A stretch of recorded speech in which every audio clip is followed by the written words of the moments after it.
Vamos a entrar al servicio de la mañana, a la predicación.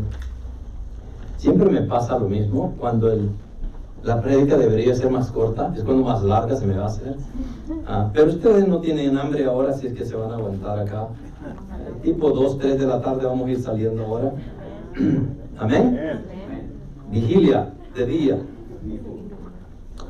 Bueno, vamos a entrar rápidamente a este mensaje que tiene que ver con lo que acabo de estar hablando acá. Dedicar a un bebé es dedicarle a esta persona que todavía no conoce al Señor, pero que el Señor ya sabe de antemano quién es Él.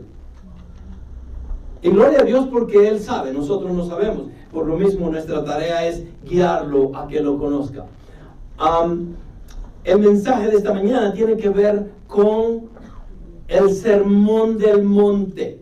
¿Cuántos están familiarizados con el Sermón del Monte?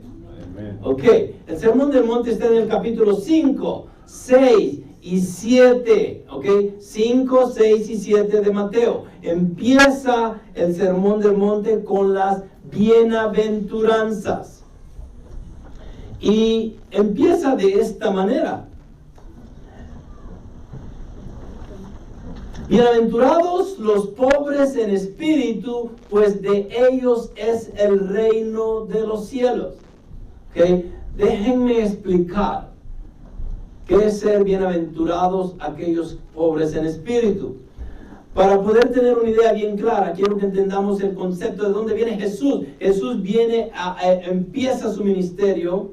Okay. Él fue probado en el desierto, ahora empieza a predicar. Y uno de los mensajes más preciosos de la Biblia está acá, capítulos 5, 6 y 7. Y este es el principio de su ministerio. Y en este principio Él viene específicamente a predicarles a los judíos. Porque por ellos vino. Y viene a predicarles a los judíos y quiere hacer un contraste. Entiendan esto, va a hacer un contraste entre la religión de ellos y todo lo que ellos hacían con el reino de Dios. Y para hacer el contraste, tiene que explicarles la forma, el carácter y el corazón que tienen que tener para poder recibir ese reino. Y él empieza desde el capítulo 5 y dice, bienaventurados los pobres en espíritu, pues de ellos es el reino de los cielos. Ahora, todos estamos acá y nosotros decimos, oh, yo soy cristiano, ya pertenezco al cielo, ya no tengo que preocuparme. Pero sí tenemos que preocuparnos. Y les voy a explicar por qué más adelante. Pero en este caso, veamos la posición de los judíos. Ellos, para poder entrar al reino, viene Jesús y les dice, ustedes tienen que estar en bancarrota espiritual. ¿Qué es eso? Para poder llegar a Cristo y entenderlo a Él, el corazón de ustedes debería de estar vacío de cualquier orgullo, de cualquier egocentrismo, de cualquier cosa. Para poder reconocer, tienen que estar en una posición ustedes de que tengan que entender de que de espiritualidad no tienen nada y que la necesitan. El Señor nos está preparando para eso. Y por eso empieza con eso. Bienaventurados los pobres en espíritu, porque ellos verán a Dios. Ellos van a estar en el reino de los cielos. ¿Por qué? Porque para poder llegar y reconocer a Cristo como Rey y Salvador de nuestras vidas, tenemos que estar en bancarrota espiritual. En pocas palabras, no hay nada acá. Al no tener nada acá, vamos a reconocer de que algo me hace falta y lo que yo hago no es suficiente y vamos a buscar a Dios. Entonces Dios está preparando el terreno y empieza con eso y les dice, ustedes están en bancarrota espiritual, necesitan el Espíritu, necesitan vida. Y esas vidas solo la puede dar. Señor en Juan 14:6, Él dice, yo soy el camino, la verdad y la vida, y nadie viene al Padre si no es por mí. En el versículo 4 dice, bienaventurados los que lloran, porque ellos recibirán consolación. Y en el 5, bienaventurados los mansos, porque ellos recibirán la tierra por heredad. ¿Había humildad en los judíos? No. No había ninguna humildad en los judíos. Y el Señor está dándoles esta cátedra para que ellos entiendan lo que va a seguir. El 6, bienaventurados los que tienen hambre y sed de justicia, porque ellos serán saciados. 7, bienaventurados los misericordiosos, porque ellos alcanzarán misericordia. 8, bienaventurados los de limpio corazón, porque ellos verán a Dios. ¿Cuántos hay de limpio corazón acá? Ninguno. ¿Cuántos judíos tenían el corazón limpio?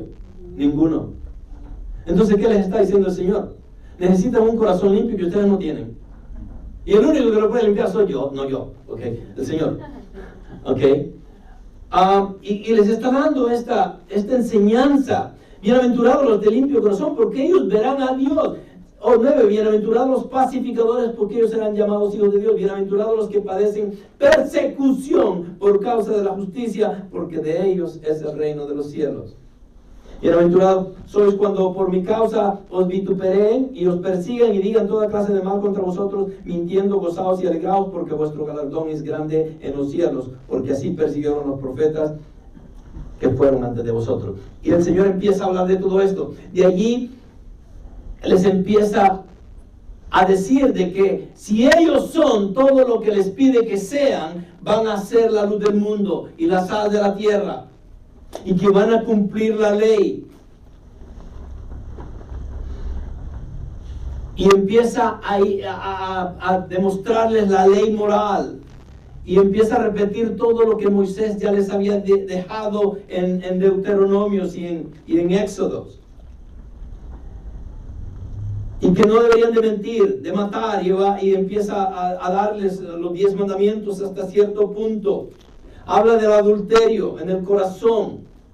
El adulterio en el corazón es aquel en el cual dejaron a Dios por seguir al mundo. Ese es el adulterio de los judíos. Habla del divorcio censurado. Y habla de la verdad, de caminar una milla más, de amar a los enemigos, cómo ofrendar, cómo orar. Y les deja la oración modelo en el Padre Nuestro. Entonces estamos viendo 5, 6 y 7. Les enseña a ayunar.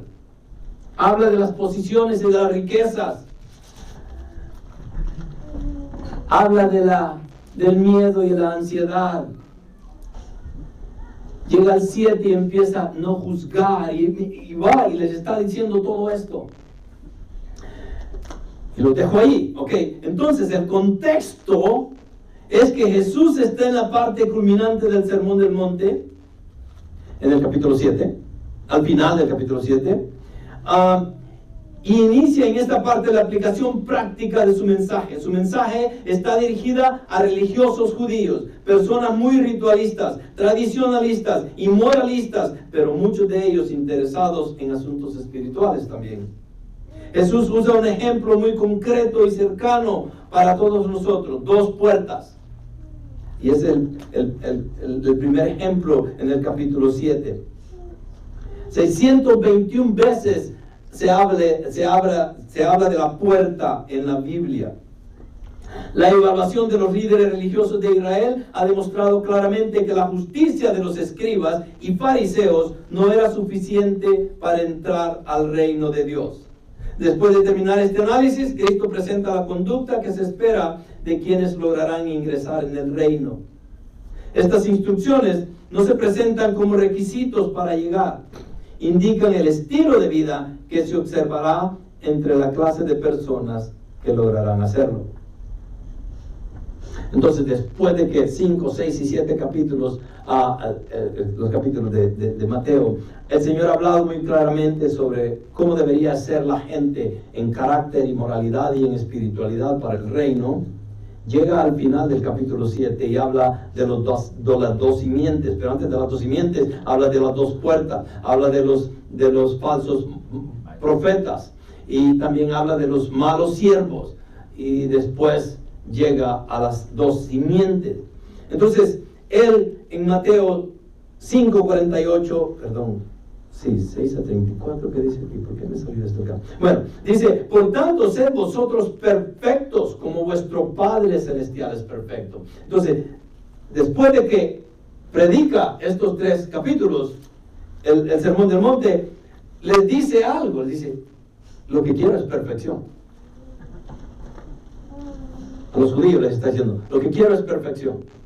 ¿Cuántos de nosotros somos perfectos acá?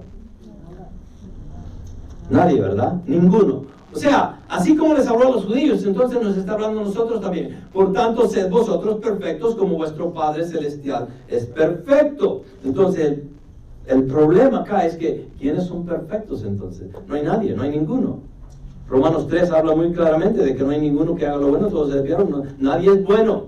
Y todo lo mejor que podemos alcanzar, Isaías dice que llega a ser como trapos de inmundicia ante el Señor. Entonces, ¿quién puede llegar al reino? Y si el Señor busca perfección, ¿quién nos puede dar la perfección? Cristo. Él impone su justicia en nosotros, y cuando Dios nos ve, Él ve la justicia de Cristo en nosotros y nos ve como justos. Amén. De la misma manera, los judíos tenían que hacer lo mismo. Para ser perfectos, ellos tenían que confiar en Dios y someterse a Dios, a su voluntad, y Dios los podía hacer perfectos, no porque podían ellos ser perfectos, pero porque podía Dios poner la perfección de Cristo en ellos para que ellos llegaran a ser como tal Dios los quería. Entonces, la gente que quiere o que tiene necesidad o que Dios ya ha preparado de antemano para que lleguen al reino, tienen que ser perfectos. ¿Cómo somos perfectos? La salvación viene por medio de ¿qué? De la gracia y de la fe. Amén. Somos salvos por gracia, somos salvos por fe. El oír viene por, la fe viene por el oír, y el oír por la palabra. Entonces la palabra es muy importante en todo eso. Entonces, cuando creemos en Jesús como Rey y Salvador de nuestras vidas y arrepentimos de nuestros pecados y confiamos en Dios que Él lo va a levantar de muerte, entonces podemos decir, ahora yo soy salvo, ahora yo soy justo, ahora yo soy perfecto. No porque sea perfecto, pero porque Dios ve perfección en mí, porque la justicia de Dios ha sido puesta sobre mi persona. Entonces, ¿cuál es el problema entonces? El problema es que Gálatas nos dice en el capítulo 5, ¿por qué digo 15 ahí? Es capítulo 5, de 16 en adelante dice, digo pues, andad por el Espíritu. Okay. Ahora, vamos a ser perfectos ¿cómo?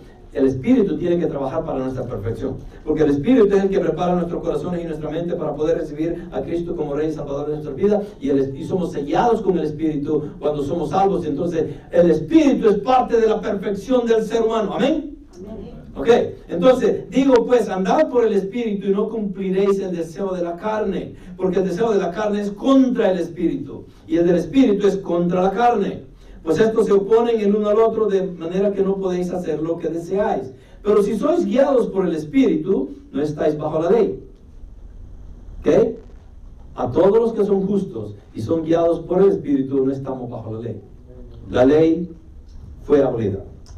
Ok, ¿por qué? Por la gracia de Cristo que vino a nosotros. Ahora bien, las obras de la carne son evidentes, las cuales son inmoralidad, impureza, sensualidad, idolatría, hechicería, enemistades, pleitos, celos, enojos, rivalidades, disensiones, sectarismos, envidia, borracheras, orgías y cosas semejantes, contra las cuales os advierto, como ya los he dicho antes, que los que practican tales cosas no heredarán el reino de Dios. La clave aquí, ¿qué es? Los que practican, ¿ok? Tarde o temprano, todos nosotros hemos hecho algo similar.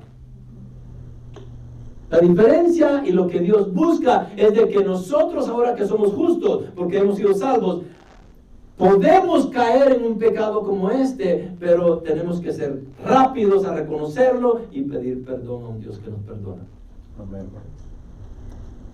Nuevamente, el punto acá es no practicar tal cosa.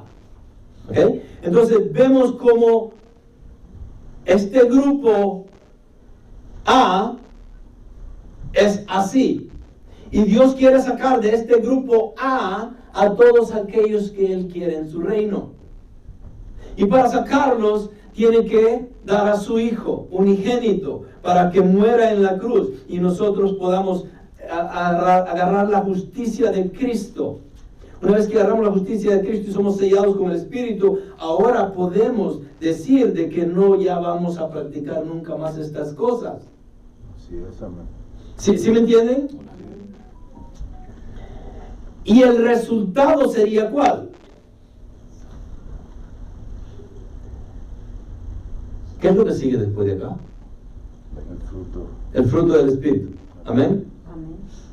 ¿Cómo podemos tener el fruto del Espíritu? Ya les expliqué. Para ser hijos del reino tenemos que ser perfectos. Y si nadie es perfecto, entonces ya no lo hicimos. Pero Dios ha provisto a través de su Hijo la habilidad y capacidad y el privilegio de que nosotros podamos ser parte del reino y ser sellados con el Espíritu para poder participar de esos frutos, el fruto del Espíritu, que lo vamos a ver en un momento. Pero Jeremías 21:8 dice lo siguiente: y dirás a este pueblo, ¿qué pasó acá? Perdón. Estaba apretándole y no salía. Okay. Y dirás a este pueblo, así dice el Señor, aquí pongo delante de vosotros el camino de la vida y el camino de la muerte. Y es exactamente lo que Cristo está haciendo con todos los judíos en el Sermón del Monte. 5, 6 y 7, los 3 capítulos de Mateo, el Señor les está dejando esta palabra muy claramente. Y dirás a este pueblo, así dice el Señor, aquí pongo delante de vosotros el camino de la vida y el camino de la muerte. Entonces, ya les expliqué cómo tenemos el camino de la muerte. En los deseos de la carne, anteriormente, en Gálatas. Miremos cómo debería vivir una persona perfecta. Gálatas 15, 22, 25. Perdón, 5, 22, 25. ¿Por qué le puse 15? Estoy pensando en Génesis todavía. Mas el fruto del Espíritu es amor, gozo, paz, paciencia, benignidad, bondad, fidelidad, mansedumbre, dominio propio. Contra tales cosas no hay ley. ¿Y cómo llegamos allí, pastor? Ya se los expliqué. Hay dos caminos, muerte y vida. El que vive debería de tener estas características. Debería de ser una persona de amor, una persona que demuestra el amor y el gozo, que tiene paz en su corazón, que tiene paciencia, que es benigno, o sea, que es bondadoso al mismo tiempo, ¿no? Ahí tenemos la bondad ahí también un poco diferente, pero es fiel, mansedumbre, que es manso, humilde, tiene dominio propio. Esas son las características de un verdadero cristiano. Y si hoy estamos acá y no hemos sido parte de estas cosas, algo nos hace falta o algo no está bien en nuestras vidas. Porque el fruto del Espíritu, que es uno, Así es, ¿ok?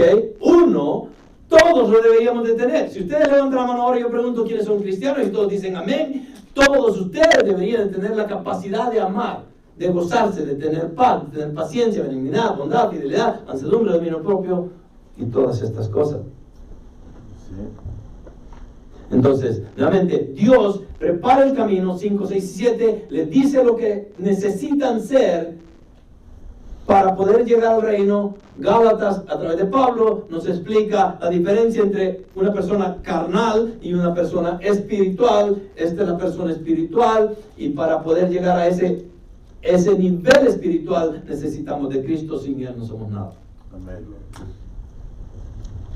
Pero Cristo deja muy claramente, y lo va a explicar en el capítulo 7 un poco más. Deja esto. Dice, hay dos puertas. ¿Ok? Miren lo que va a dejar. Hay dos puertas, ancha y estrecha. Hay dos caminos, ancho y estrecho. Hay dos destinos, la vida y la destrucción. Hay dos multitudes, las muchas y los pocos. Hay dos árboles, buenos y corruptos. Hay dos frutos, buenos y malos. Hay dos comportamientos, los que dicen y los que hacen. Hay dos constructores, el sabio y el necio. Hay dos simientes, la roca y la arena. Y hay dos casas, la que estuvo en pie y la que cayó. Amén. Ahí está, en todo el capítulo 7 ahí está. Lo que yo voy a hacer es un resumen nada más. No le voy a exponer la palabra ahora como generalmente lo hago. Va a ser un resumen de lo que estoy tratando de explicarles acá. Entonces, todo esto nos lleva a esos dos caminos. El cielo y el infierno. No hay otro más. O nos vamos al cielo o nos vamos a un infierno sin Jesús. Entonces, Dios no se engaña con apariencias, pues conoce el corazón de cada uno de nosotros. Amén. El problema de nuestras vidas es de que vivimos en un mundo que es engañoso, en un mundo en que la religiosidad reina. ¿Cuántas religiones hay en el mundo?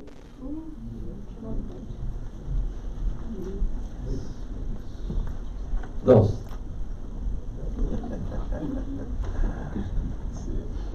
Solo dos religiones hay en el mundo. Le hice esa pregunta porque obviamente si vemos desde el contexto religioso decimos, oh sí, es que están estos, están aquellos y los que... Sí, y eso es cierto, pero todas las religiones del mundo llegan a sumarse en dos. Amén.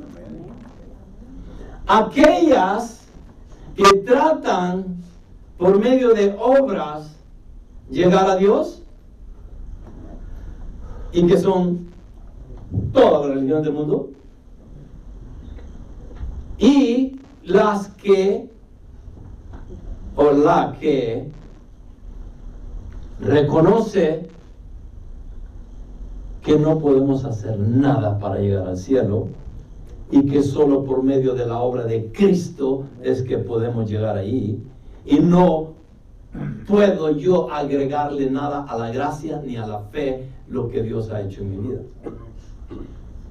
Ah, pastor, pero entonces quiere decir de que no hay que hacer nada. No dije eso. Entonces no, los cristianos no hacen obras, tampoco dije eso. El verdadero cristiano, el cristiano genuino, ha sido hecho para las buenas obras de acuerdo a Efesios 2:10. Amén. Pero eso ya no son obras para salvación. Esas son obras que Dios las preparó de antemano para cada uno de nosotros, no para ser salvos, sino para honrar a Dios y darle honor y gloria a Él. Sí, amén. Entonces, Dios no se engaña con apariencias, pues conoce el corazón. ¿Por qué? Porque les dije de las dos religiones que hay en el mundo. Una es todas aquellas religiones que buscan agradar a Dios, que buscan ayudarle a Dios. No podemos ayudarle a Dios, ni podemos agradarlo a Él sin conocerlo a Él. El mundo religioso es bien engañoso. Y tenemos tantas religiones en el mundo, es increíble. Pero nuevamente todas se resumen en dos. La religión verdadera, el cristianismo, que dice, nada tengo, nada valgo, y lo que soy se lo debo a Cristo. Y la de otra religión que quieren hacer y buscar la forma de cómo acercarse más a Dios por méritos propios. Y esa es una religión falsa que no lleva al cielo nunca. Entonces, Dios no se engaña con apariencias, pues conoce el corazón. Existen solamente dos caminos y dos destinos. Y pocos escogen el correcto. ¿Ok? ¿Estamos de acuerdo? Amén. Entonces vamos a ver la salvación y vamos a ver la condenación de acuerdo a esos dos caminos, esos dos destinos. Y lo vamos a ver en varios pasajes en el capítulo 7. Nuevamente no lo voy a ir desglosando todo porque no tengo ya el tiempo, pero vamos a tratar de verlo de la mejor manera posible. Vamos a empezar con Mateo 7, 13 al 14. Entrad por la puerta estrecha, Que vamos a entrar por la puerta estrecha, porque ancha es la puerta y amplia es la senda que lleva a la perdición, y muchos son los que entran por ella. Porque estrecha, nuevamente, entrar por la puerta estrecha, porque estrecha es la puerta y angosta la senda que lleva a ¿dónde? A la vida. Entonces, la puerta es estrecha y es angosta el camino o la senda que lleva a ¿dónde? A la vida, y pocos son los que la hayan. Entonces este es un mandamiento acá del Señor, aún cuando está enseñando todavía a los fariseos, viene muy claramente, dice, entrad. Y este es un imperativo, entrad, tienen que entrar. ¿Por dónde? Por la puerta estrecha. ¿Cuál es la puerta estrecha? La más angosta, aquella que me va a costar. Aquella que me va a hacer sufrir, aquella que no voy a poder hacerlo yo mismo, aquella que me va a traer angustia y pena y tengo que llorar para poder entrar ahí. Por la Biblia lo dice, no yo. Entonces esa puerta estrecha es difícil. Primeramente no la encuentran todos, y cuando la encuentran es difícil de entrar en ella. Ah, pastor, pero aquí usted no estaba en la iglesia donde yo estaba antes. Allí regalaban la gracia a todo el mundo. Levante la mano y ya soy salvo. ¿Y hay iglesias así, sí o no? Sí. Así es. Y han vendido la gracia de Dios bien barata. Haga una oración y ya es salvo. Levante la mano y ahí donde está, yo voy a orar por acá, de aquí para ustedes. Ahora, no le quiero quitar ningún mérito a eso. Muchos de nosotros de seguro venimos así ante el Señor. Amén. Así es, amén. Pero no debería ser la forma correcta, porque no les estamos enseñando la realidad del evangelio a la gente. Una persona que, ¿se recuerdan de los cuatro suelos y las semillas? Se me apagó, baby. Micrófono.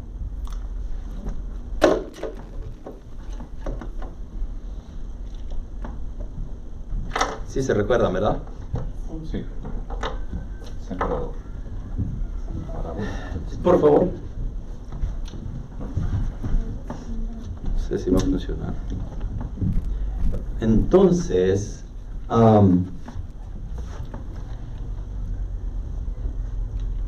el evangelio puede ser predicado como la semilla del evangelio, pero va a caer en diferentes suelos. Amén.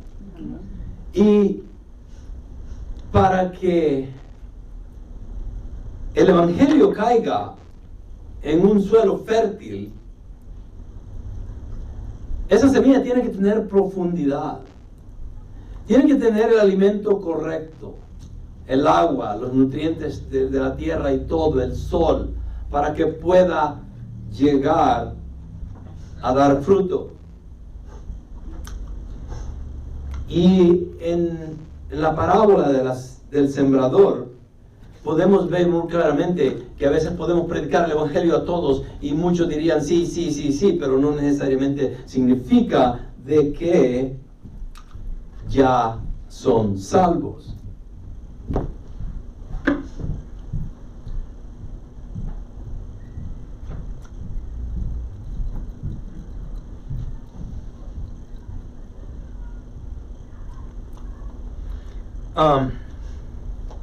Entonces entra por la puerta estrecha, porque estrecha es la puerta y angosta la senda que lleva a la vida, y pocos son los que la hallan. Entonces estamos de acuerdo en que la búsqueda de la salvación o la entrada a la salvación no es fácil. No es fácil. Así es. Yo no lo digo. ¿Quién lo dice? Jesús está diciendo esto. Porque estrecha es la puerta, angosta es la senda que lleva a la vida, y pocos son los que la hallan. Déjenme explicarles el contraste. El contraste sería, bueno, entonces son pocos los que se salvan, amén. Así es, amén. La Biblia habla desde remanente todo el tiempo, remanente. Son pocos los que van a llegar al cielo. No son muchos, no son los muchos, no son las multitudes, no son los millones. Son los pocos los que se salvan. Entonces la puerta estrecha es difícil de encontrar y difícil de atravesar porque exige la negación de uno mismo, la negación de la justicia propia, el reconocimiento del pecado, el arrepentimiento total, la sumisión a Cristo, el compromiso de obedecerlo y seguirlo sin importar el costo. Por eso es que es difícil. Si alguien me hubiera explicado todo esto, de seguro yo no estuviera acá. Porque no es fácil. Pero una vez que ya estamos acá y reconocemos que eso es lo que deberíamos de hacer, ¿por qué no lo hacemos entonces? ¿Porque no creímos? Lucas 13, 23, 24 dice, y alguien les dijo, Señor, alguien le dijo al Señor, ¿ok? ¿Son pocos los que se salvan? Esa fue una pregunta de los fariseos para el Cristo. ¿Son pocos los que se salvan? Y él les dijo, esforzaos por entrar por la puerta estrecha. Miren, Jesús nuevamente, ¿qué está diciendo? Esforzaos. No dice, oh no, solo levanten la mano y ya estuvo. No, esforzaos por entrar por la puerta estrecha. Porque os digo que muchos tratarán de entrar, ¿y qué? No podrán.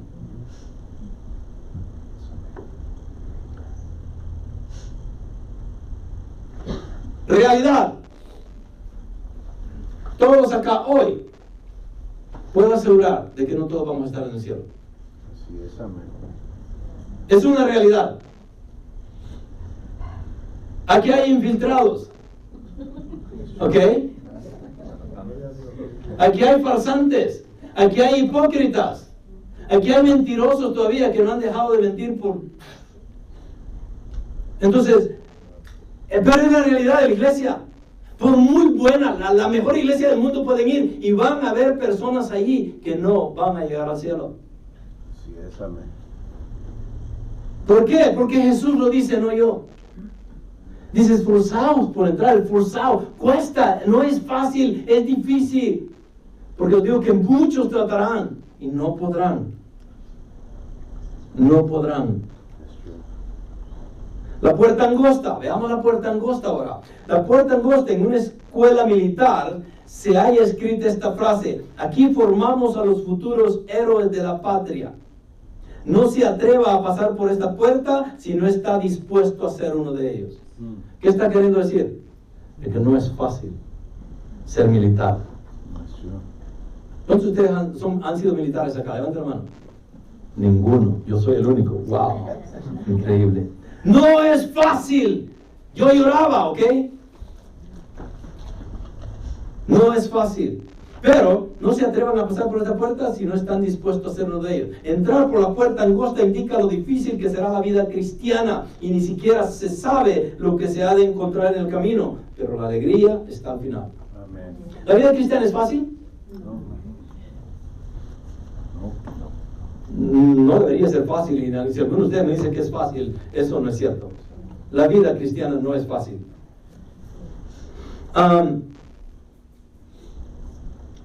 John MacArthur lo dice de esta manera: la puerta estrecha, dice, es difícil de encontrar y difícil de atravesar, porque exige la negación de uno mismo, la negación de la justicia propia, el reconocimiento del pecado, el arrepentimiento total, la sumisión a Cristo, el compromiso de obedecerlo y seguirlo sin importar el costo. Entonces, Juan 14:6 dice: Jesús dijo, yo soy el camino, la verdad y la vida, nadie viene al Padre sino por mí. Entonces llegar a Cristo no es fácil. Es un camino, no son dos, ni tres, ni cuatro, ni cinco. Jesucristo es exclusivo, Él no es inclusivo. Sí. Él es exclusivo, acuérdense de esto. Ustedes siguen a un Dios todopoderoso que creó el cielo y las estrellas, todo lo visible y lo invisible, aquel que es el pan de vida, aquel que es la puerta, aquel que es el agua viva. A ese seguimos. Y Él es exclusivo, solo por medio de Él. Pablo dice que no hay ningún nombre dado a los hombres por los cuales que podamos ser salvos. ¿Okay? Y no hay ningún otro mediador más que ¿quién? Cristo, entre los hombres y Dios. O por lo mismo Juan 1:12 dice: pero a todos los que le recibieron les dio el derecho de llegar a ser hijos de Dios, es decir, a los que creen en su nombre.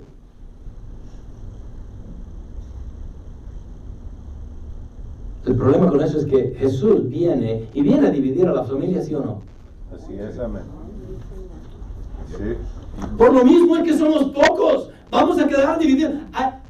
Algunos de ustedes, yo quisiera, si alguno de ustedes, ¿quién de ustedes tiene la familia viva hoy de que todos sean salvos? ¿Alguno que pueda levantar la mano y pueda decir eso? No hay ninguno. Ok, qué bueno, ya comprobamos la hipótesis de que no es fácil y no todos se salvan. Ok,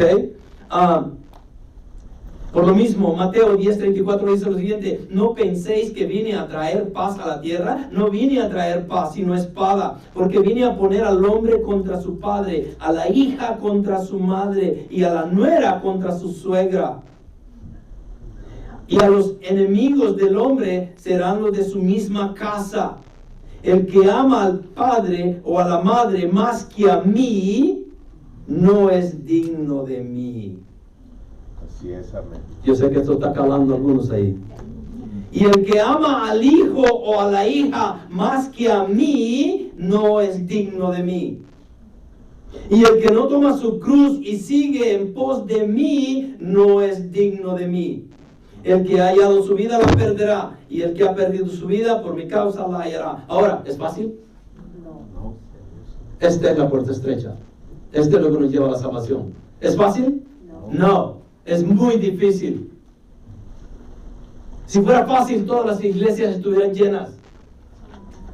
Pero no es fácil. Entonces, ya vimos esa puerta estrecha que es difícil. Miremos la puerta ancha.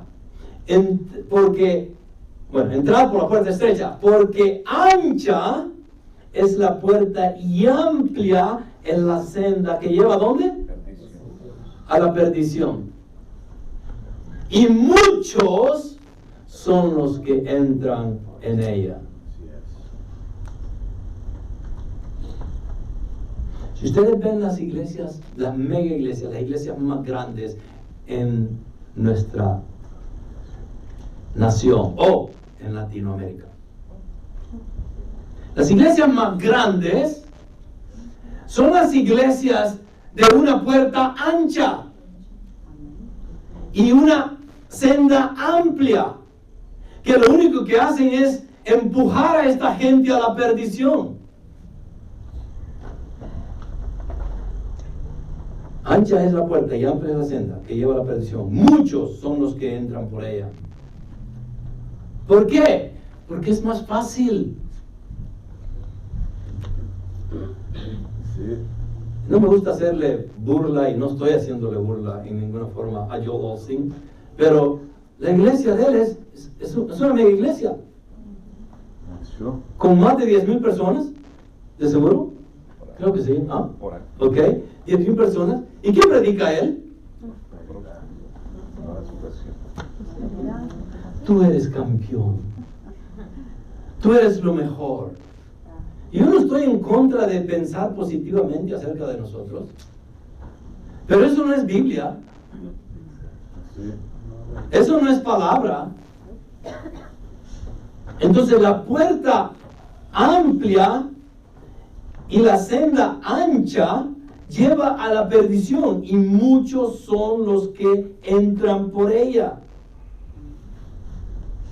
Es más fácil llegar a una iglesia donde te predican de amor y te hacen sentir bien.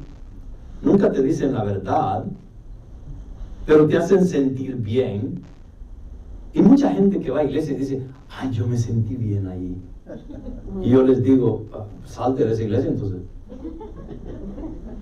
Porque si ustedes vienen acá a sentirse bien, ¿saben qué? Eso no es lo que yo vengo a hacer acá. Por ejemplo, yo no vengo a hacerlo a ustedes que se sientan bien. Ese no es mi trabajo, nunca lo ha sido, ni nunca lo va a ser. Yo he venido acá porque Dios me ha puesto acá para predicar su palabra, no la mía. Y la palabra de Él no es nada agradable. La palabra de Él debería de incomodar, no hacerlo sentir bien. Si la palabra no incomoda, no hizo su efecto. que tenía que hacer. Sí. Entonces, ancha es la puerta y amplia es la senda que lleva a la perdición. Es lógico, veámoslo desde este punto de vista, del punto de vista lógico. Las iglesias de nuestros tiempos, en la mayoría de ellos, son iglesias que no están haciendo lo que el Evangelio pide que se haga. La salud y la prosperidad. Latinoamérica está llena de esas iglesias, desde México hasta Chile. Con eso no estoy queriendo decir que no hay iglesias sanas. Por todos lados las hay. Porque la iglesia de Cristo ya la sostiene y ya la mantiene. Amén. Y no hay nada que ustedes puedan hacer en contra de ella. Así es, amén. Pero sí, también hay que ser sabios y darnos cuenta de que hay más iglesias de la puerta ancha y de la senda ancha que guían a la perdición, y que son muchos los que se pierden y que entran en ella, que iglesias sanas. Así es. Entonces, muchos se condenan. Y ellas caen bajo lo que Proverbios 14:12 dice: hay camino que al hombre le parece derecho, pero al final es camino ¿de qué? Muerte. De muerte.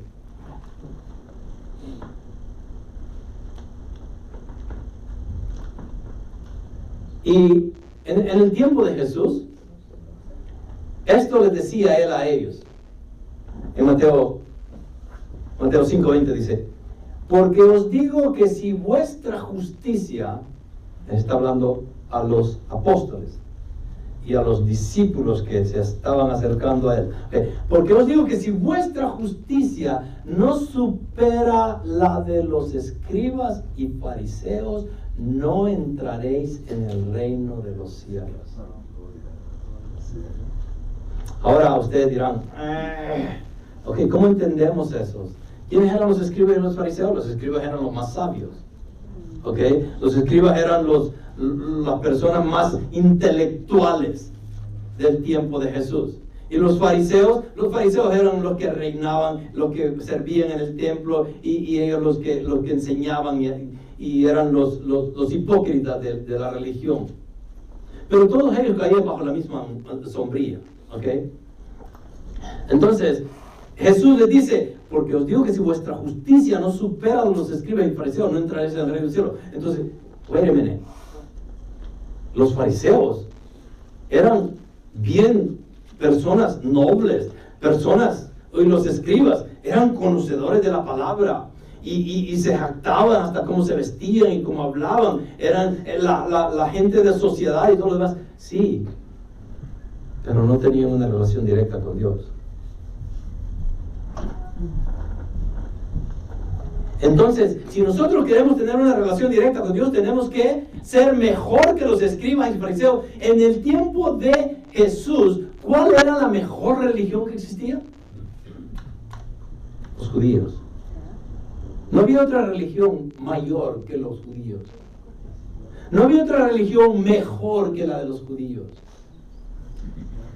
Pero ni aún así, siendo esa religión mejor, era una religión de leyes, una religión hipócrita, de orgullos y de imposición a los demás, y de hacer ver mal a los demás. Estos escribas y fariseos eran excelentes para crear nuevas leyes y nuevas reglas y imponerlas a la gente, y ellos no las hacían. Y Jesús habla de ellos a través de Pablo en Romanos 10:3, donde dice: pues desconociendo la justicia de Dios. ¿Quiénes? Toda esta religiosidad, desconociendo la justicia de Dios y procurando establecer la suya propia, creando nuevas reglas, no se sometieron a la justicia de Dios. Vino Jesús, era Dios, y no lo escucharon ni lo siguieron. Él les dijo lo que esperaba de ellos, y ellos se quedaron en su religiosidad y nunca hicieron nada más. Entonces, la puerta angosta es mejor que la puerta ancha. La puerta estrecha cuesta. La puerta ancha es fácil de entrar. Oh, ¿ya te bautizaste? Ah, pues no sirve, no importa. Ven acá, aquí te agarramos, entra a la iglesia con nosotros. Ya eres hermano en Cristo, gloria a Dios. ¿Saben cuánta gente ha venido a mí que me dice, pastor, ¿me puedo bautizar? Y le digo, oh, ¿de veras? ¿Y por qué? ¿Nunca te has bautizado? Bueno, sí me bauticé, pero eso fue hace mucho tiempo y como que no lo hice bien y que no sé. Y si quieren bautizar de nuevo. ¿Por qué les digo eso? Para darles a demostrar la realidad de que mucha gente llega a iglesia en que hacen muchas cosas sin entender por qué lo hacen, y después de tantos años, cuando crecen un poco en la palabra, dicen, ¿por qué hice esto yo? Mateo, vamos a llegar al próximo ejemplo. Cuidado de los falsos profetas que vienen a vosotros con vestidos de oveja, pero por dentro son lobos rapaces. ¿Okay? ¿Se recuerdan de la puerta amplia? ¿Okay? Y la senda grande. ¿Quiénes guían a la gente ahí? Los falsos profetas. ¿Sí me entienden? Estos son los que están promoviendo con carpetas, así. Vengan acá, está por aquí, es fácil, vengan, entren con nosotros, y llegan. Y la gente se deja llevar por ellos. Entonces, cuidado de los que vienen a vosotros. Cuidado de los falsos profetas que vienen a vosotros con vestidos de oveja. ¿Por qué? Porque por dentro son lobos rapaces.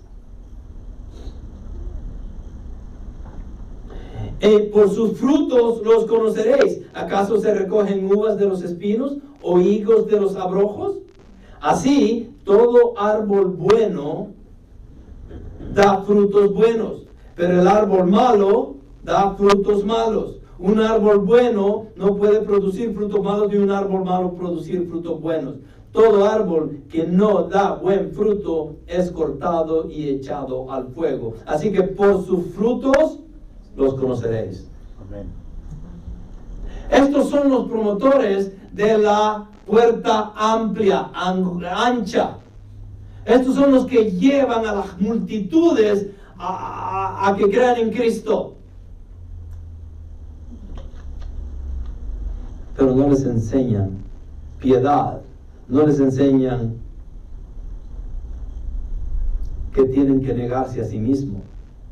No, los van a hacer sentir bien. Y cuando los hagan sentir bien, la gente va a estar ahí muy contenta. Entonces, estos falsos profetas guían a la puerta ancha de condenación.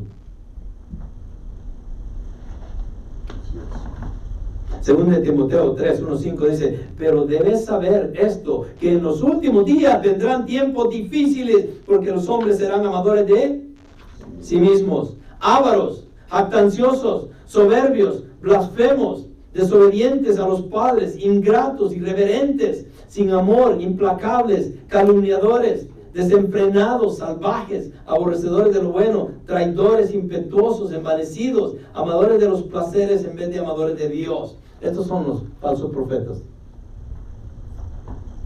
Teniendo la apariencia de piedad, pero habiendo negado su poder, a los tales evita.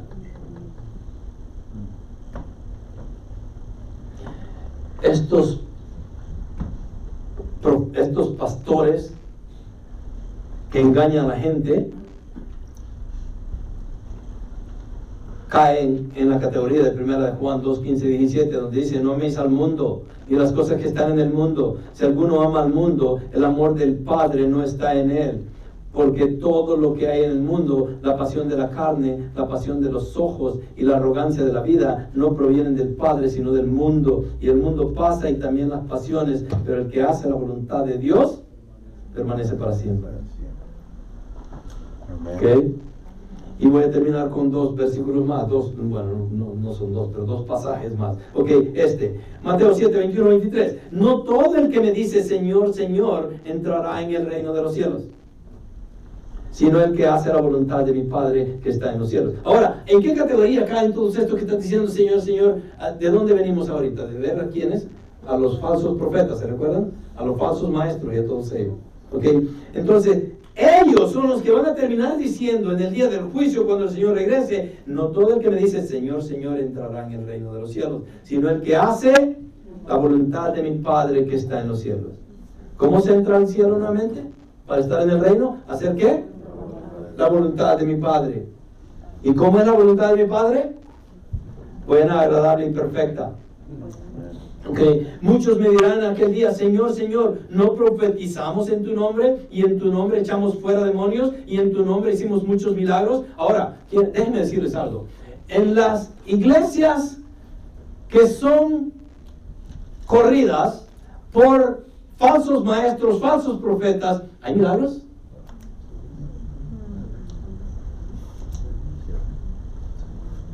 Sí hay. ¿Reales? No necesariamente, pero sí los hay. Y la gente anda buscando ver esas cosas. La gente quiere exaltarse ellos mismos y decir: oh, wow, yo hablo en lenguas ahora. Y no estoy en contra de las lenguas, por favor no me lo vayan a tomar de esa manera, porque no lo quise decir así. Pero el punto es que queremos nosotros llegar a ser más grandes de lo que ya somos. ¿Y qué le dice Jesús cuando alguien quiere ser más grande de lo que es? Al que se humilla, Dios lo exalta. Entonces, si queremos ser grandes, humillémonos. Pero al que se exalta, Dios lo humilla. Entonces les declararé: jamás os conocí, apartaos de mí lo que practicáis la iniquidad. Este es el otro grupo. Estos son los siervos que creyeron estar haciendo lo correcto delante del Señor y no lo hicieron. Entonces, los siervos que hacen la voluntad del Padre y los que no la hacen. El que hace la voluntad del Padre va a entrar en el reino, los que no la hacen se van a ir a una eternidad sin Jesús. Primera de Juan 1:5-10 dice: y este es el mensaje que hemos oído y el que os anunciamos. Dios es luz y en Él no hay tiniebla alguna. Si decimos que tenemos comunión con Él, pero andamos en tiniebla, mentimos y no practicamos la verdad. Mas si andamos en la luz, como Él está en la luz, tenemos comunión los unos con los otros, y la sangre de Jesús, su Hijo, nos limpia de todo pecado. Si decimos que no tenemos pecado, nos engañamos a nosotros mismos y la verdad no está en nosotros. Si confesamos nuestros pecados, Él es fiel y justo para perdonarnos los pecados y para limpiarnos de toda maldad. Si decimos que no hemos pecado, le hacemos a Él mentiroso y su palabra no está en nosotros. Un verdadero cristiano tiene que reconocer eso, de que somos pecadores y tenemos que someternos a Dios, y tarde o temprano tenemos que arrepentirnos de las cosas que hacemos.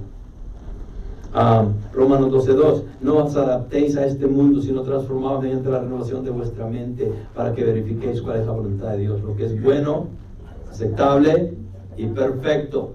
Nuevamente, esa es la voluntad de Dios. El último párrafo, y aquí termino, eso sí. Okay. Llegamos al final del capítulo 7. Y esto es lo que Jesús deja por último. Por tanto, cualquiera que oye estas palabras mías.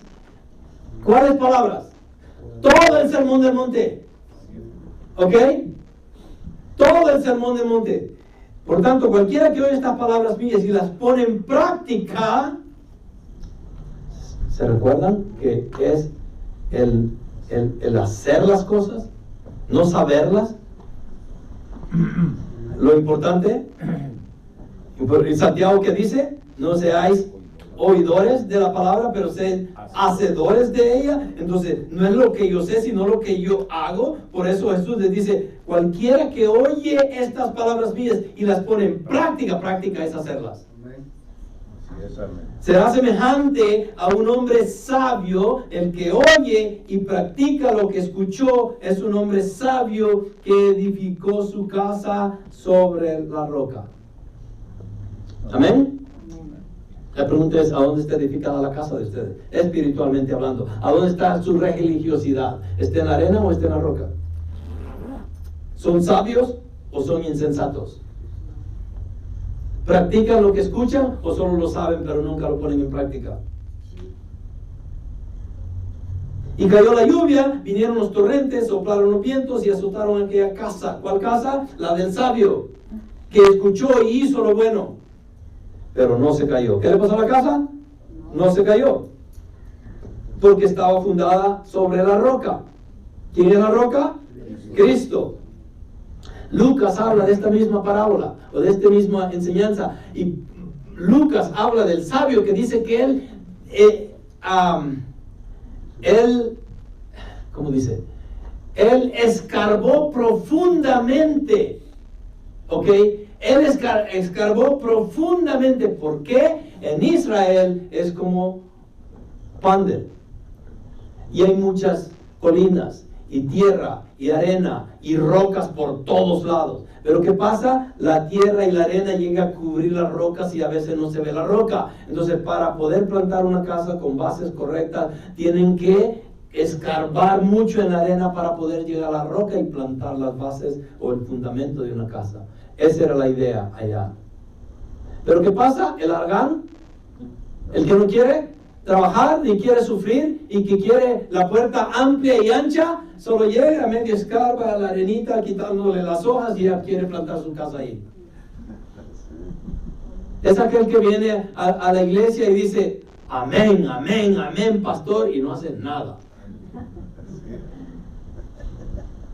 Y son buenos para hablar del cristianismo, pero no tienen ningún fruto de arrepentimiento. Entonces, todo aquel, miren, aquí vamos con el insensato, y todo aquel, lo de verde, y todo aquel que oye estas palabras mías y no las pone en práctica, será semejante, dice, a un hombre insensato que edificó su casa sobre la arena. Y cayó la lluvia, vinieron los torrentes, soplaron los vientos y azotaron aquella casa, y cayó, ¿quién? ¿Quién cayó? La casa. Y grande fue su destrucción.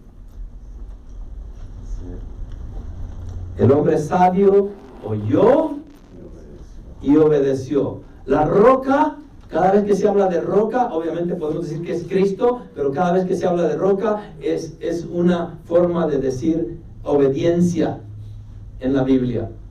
Entonces, el hombre sabio oyó y obedeció. El insensato oyó y desobedeció. Entonces la pregunta es: ¿cuál es tu fundamento? ¿Cómo está tu fe? ¿A dónde pusiste tu fe? ¿La pusiste en la arena o en la roca? ¿La pusiste en Cristo o en la religión? En la religiosidad.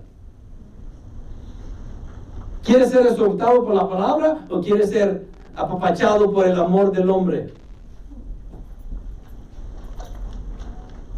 Entonces, la religiosidad aparente, que les dije que había dos religiones, es decir, pero no hacer. Es oír, pero no escuchar. Es tener al Señor del domingo, pero no al Señor de nuestra vida. ¿Por qué puse esto ahí? ¿Por qué es la realidad?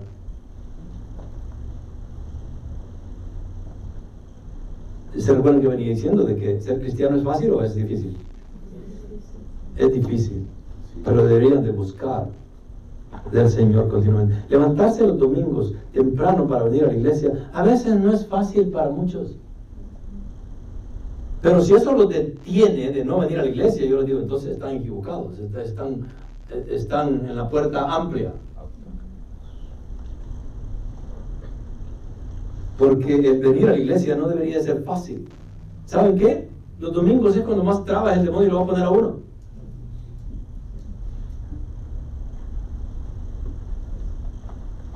Ay, que no tengo los zapatos, que la ropa, que la camisa, que esto, que el otro, que ya es tarde, ya faltan 15, no va a llegar a tiempo. ¿Saben qué? Vístanse y vengan, se está pesando mucho. El Señor del domingo y el Señor de la vida. Muchos de nosotros a veces, Dios es mi Salvador, solo los domingos. ¿Y de lunes a viernes qué hacen? Pues no sé. Entonces, construir sobre la roca una vida cimentada en Cristo, y lo básico es venir a Jesús, oírlo, hacer. La necesidad de una profunda relación con Cristo, cavar, ahondar, poner fundamento. ¿Cómo pueden poner fundamento en su fe? Escudriñen las Escrituras, involúcrense en estudios bíblicos, agarren un comentario, lean más, vayan a evangelizar, vengan a servir a la iglesia. Eso es construir una vida cimentada en Cristo. Decir amén. Obviamente, el resultado es perseverar y permanecer. Y no tirar la toalla en cada esquina. Tengo un problema y no sé qué hacer con él. Y empezamos a tirar la toalla. Eso no es lo que deberíamos de hacer. Construir sobre la arena una vida con cimiento débil es omitir lo básico, es no venir, es no oír, es no hacer. Una necesidad ignorada. ¿Cuál necesidad? Necesitamos de Cristo, pero lo ignoramos porque confiamos en nosotros mismos. Y el resultado de todo esto es una ruina y perdición. Entonces la obediencia es lo más importante en el caminar con Cristo. La obediencia es parte de esa puerta estrecha. La obediencia es algo que no tienen los falsos maestros. Por eso mismo guían a la gente a la perdición. La obediencia es peor que la adivinación. Dice 1 Samuel 15:22, miren, dice, y Samuel dijo, ¿se complace el Señor tanto en holocaustos y sacrificios como en la obediencia a la voz del Señor? ¿Se recuerdan cuando Samuel se le dice a Samuel que vaya a matar a todos los amalecitas? Todos, animales y reyes y niños y todo, tienes que matarlo todo. Y ahí vienen con las vacas, el oro y todo lo demás, y hasta el rey lo trajo de regreso. ¿Y qué le dice Samuel? El obedecer es mejor que un sacrificio y el prestar atención que la grosura de los carneros, porque la rebelión es como pecado de adivinación y la desobediencia como iniquidad e idolatría. Por cuanto has desechado la palabra del Señor, Él también te ha desechado para que no seas rey. Allí se le terminó el reinado a Saúl. ¿Por qué vine ahora? Están diciendo, ¿verdad? Este era el domingo que debería haber faltado.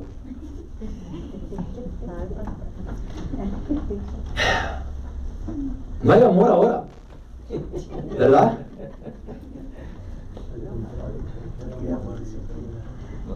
El evangelio tiene dos caras, como la moneda. En un lado está el oír y en el otro está el hacer. ¿Son importantes? Las dos, porque si solo toman una deja de ser moneda. ¿Sí me entienden? Es la realidad del evangelio. No nos pueden oír nada más y no hacer nada al respecto. Ya lo dije, Santiago dice que hay que ser hacedores, no oidores. El sabio no es el que solo escucha, sino también el que pone por obra, ¿qué? La enseñanza de Jesús. La vida cristiana no se edifica con palabras, sino con obras que traducen el cumplimiento de la voluntad del Señor Jesucristo. Amén. Ok, la pregunta del día. Si ustedes tienen duda, ¿a dónde están? ¿A dónde está su fundamento? ¿A dónde está su fe? Y no están seguros de su salvación. ¿Saben qué? Qué bueno. Gloria a Dios si han llegado a esa realización ahora. Este es el propósito del mensaje. De que ahora nos autoexaminemos y digamos, ¿estoy haciendo lo que debería de ser? ¿Estoy en el camino correcto? ¿Soy salvo o solo ando jugando a la religiosidad? ¿Entré por el camino fácil o entré por el camino difícil? ¿Cómo llegué al evangelio? ¿Y qué es lo que estoy haciendo ahora? ¿Hago lo que escucho o solo lo escucho y lo guardo? Pero, para aquellos que están con dudas ahora, hay esperanza. Amén. Isaías 55:6-7 dice, buscad al Señor mientras puede ser hallado, llamadle en tanto que está cerca. ¿Él está cerca, sí o no? Amén. La palabra nos habla, significa de que Él está acá hablando a muchos de nosotros hoy. Entonces, llamadle en tanto que está cerca, abandona el impío su camino y el hombre inicuo sus pensamientos, y vuélvase al Señor, que tendrá de él compasión. Aquí está el amor que nos hacía falta, ok, ya vino, ok. Él es compasivo, Él nos ama y Él quiere lo mejor. Pero lo mejor no necesariamente es lo mejor para nosotros.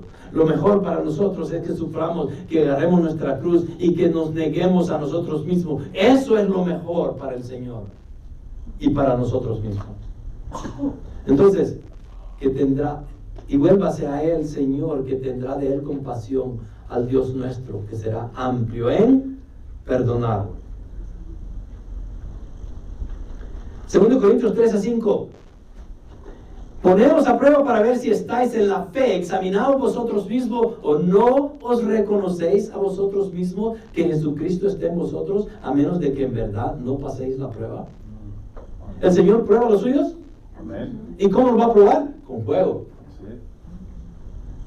Entonces el punto acá de 2 Corintios es, ¿saben cuántos capítulos había escrito Pablo a los Corintios cuando dijo esta palabra? Más de 29 capítulos, y les había predicado de todo, dones, de lo malo que eran, de todo lo bueno que eran también, y al final de todos los capítulos que les escribió a los Corintios les dice, poned a prueba para ver si estáis en la fe. Ya les había dicho un montón de cosas, y les dice con esto, pónganse a prueba a ver si están en la fe. Examinaos vosotros mismos. Y eso es lo que los quiero dejar. Entonces la conclusión de lo que Jesús está diciendo es, será mejor que se examinen a sí mismos si están en la fe, como dijo Spurgeon, ya sea que tu religión sea verdadera o falsa, será probada. ¿Sí escucharon? Ya sea paja o trigo, el gran aventador aventará el grano y la verdad saldrá a la luz. Así es. Spurgeon dijo eso también. Si tienes trato con Dios, tienes que hacerlo con fuego consumidor. Seas cristiano real o falso, si te acercas a Cristo, Él te probará como se prueba la plata. El juicio debe comenzar en la casa de Dios. Así es, amén. Y si te atreves a entrar en la casa de Dios, el juicio comenzará por ti.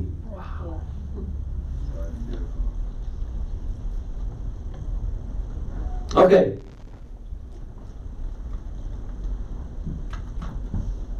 Para los que llegaron a la conclusión que son incrédulos hoy, les voy a dejar esto, que si confiesas con tu boca a Jesús por Señor y crees en tu corazón que Dios le resucitó de entre los muertos, serás salvo. Confesar con tu boca.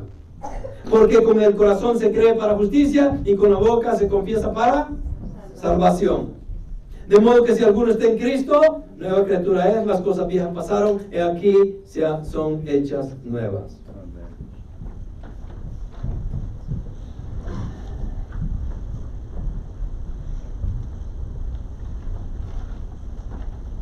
Dos caminos: camino al cielo, camino al infierno. Dos puertas, dos frutos,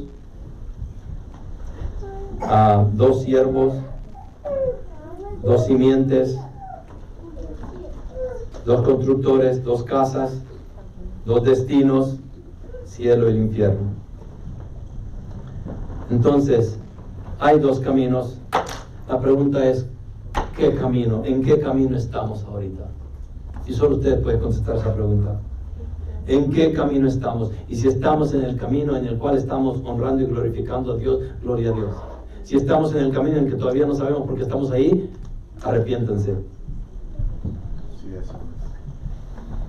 Hoy es el día de la salvación, dice Dios, no mañana. Vamos a orar. Padre, te damos las gracias, Señor, por tu amor y misericordia. Gracias por tu palabra que exhorta nuestras vidas, que nos incomoda, que viene y nos ilustra en tal forma en la cual, Señor, tenemos que decidir. Y tenemos que reconocer de que tal vez hemos estado en error.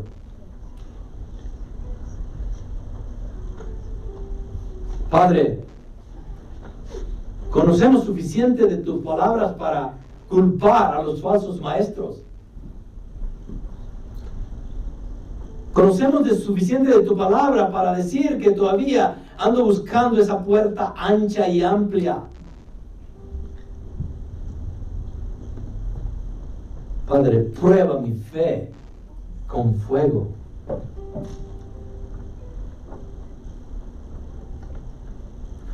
Padre, preferimos ser juzgados